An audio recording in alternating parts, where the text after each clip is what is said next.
اعوذ باللہ من الشیطان الرجیم، بسم اللہ الرحمن الرحیم۔ میں غلام مصطفیٰ اپنے یوٹیوب فیس بک چینل پیام اسلام سے آپ سے مخاطب۔ ہمارا درس قرآن کا جو سلسلہ چل رہا ہے، اس میں آج ہم سورۃ بقرہ کی جو آیت مبارکہ جن کی ترجمہ اور تشریح کریں گے۔ اعوذ باللہ من الشیطان الرجیم، بسم اللہ الرحمن الرحیم۔ وَإِذَا قِيلَ لَهُمْ لَا تُفْسِدُوا فِي الْأَرْضِ قَالُوا إِنَّمَا نَحْنُ مُصْلِحُونَ أَلَا إِنَّهُمْ هُمُ الْمُفْسِدُونَ وَلَكِنْ لَا يَشْعُرُونَ وَإِذَا قِيلَ لَهُمْ آمِنُوا كَمَا آمَنَ النَّاسُ قَالُوا أَنُؤْمِنُ كَمَا آمَنَ السُّفَهَاءُ أَلَا إِنَّهُمْ هُمُ السُّفَهَاءُ وَلَكِنْ لَا يَعْلَمُونَ وَإِذَا لَقُوا الَّذِينَ آمَنُوا قَالُوا آمَنَّا وَإِذَا خَلَوْا إِلَى شَيَاطِينِهِمْ قَالُوا إِنَّا مَعَكُمْ إِنَّمَا نَحْنُ مُسْتَهْزِئُونَ اللہ یستہزئ بہم ویمدہم فی طغیانہم یعمہون۔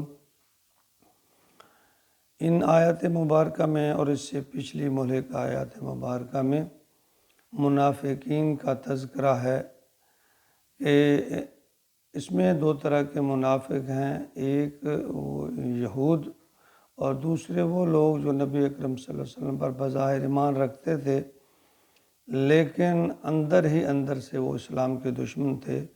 ان کے بارے میں اللہ رب العزت فرماتے ہیں، وَإِذَا قِيلَ لَهُمْ جب انہیں کہا جاتا ہے، لا تفسدوا کہ زمین میں فساد مت کرو، لا تفسدوا فی الارض کہ زمین میں فساد مت کرو، قالوا تو وہ کہتے ہیں، انما نحن مصلحون ہم تو صرف اصلاح کرنے والے ہیں، الا انہم هم المفسدون نہیں ہیں مگر وہ مفسد فساد کرنے والے ہیں، ولکن لا یشعرون لیکن وہ شعور نہیں رکھتے، وہ اس بات کا فہم نہیں رکھتے، عقل نہیں رکھتے۔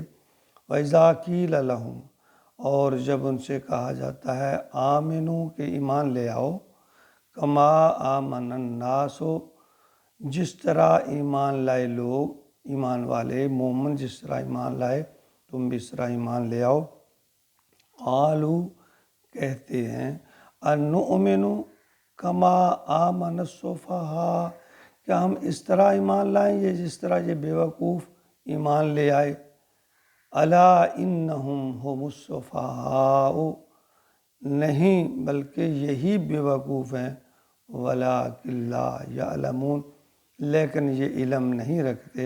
وَإِذَا لَقُوا الَّذِينَ آمَنُوا قَالُوا آمَنَّا اور جب یہ ایمان والوں کے پاس آتے ہیں تو کہتے ہیں، یعنی مسلمانوں کے پاس آتے ہیں تو کہتے ہیں، قَالُوا آمَنَّا کہ ہم ایمان لے آئے ہیں، ہم مومن بن گئے ہیں۔ وَإِذَا خَلَوْا إِلَى شَيَاطِينِهِمْ اور جب خلوت میں شیطان یعنی اپنے ساتھیوں کے پاس، یہود و نصارہ کے پاس جاتے ہیں، قالوا تو انہیں کہتے ہیں، انا معکم ہم تو تمہارے ساتھ ہیں، انما نحن مستہزئون ہم تو صرف ان کا مذاق اڑاتے ہیں۔ اللہ یستہزئ بہم اللہ تعالیٰ ان کا مذاق اڑاتے ہیں، وَيَمُدُّهُمْ فِي طُغْيَانِهِمْ يَعْمَهُونَ اور اللہ ان کو ان کی سرکشی میں اور بڑھاتے جاتے ہیں تاکہ ان کی پکڑ کا جواز پیدا ہو جائے۔ یہاں ان آیات مبارکہ میں منافقین کا تذکرہ ہے۔ منافقین دوگلا ہوتا ہے، وہ کہتے ہیں کہ مذبذبین ہؤلاء لا الہ ہؤلاء نہ وہ ادھر کے ہیں نہ ادھر کے ہیں، بس کفر اور ایمان کے درمیان وہ متزلزل ہیں۔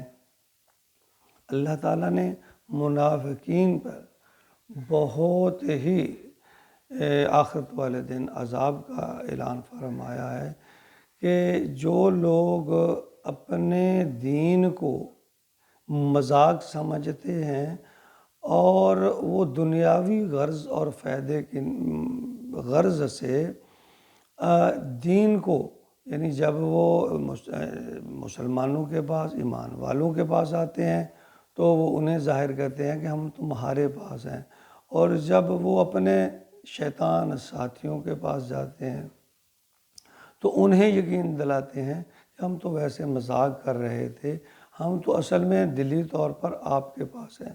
یہ جو منافقت ہے یہ نبی اکرم صلی اللہ علیہ وآلہ وسلم کے دور سے چلی آ رہی ہے۔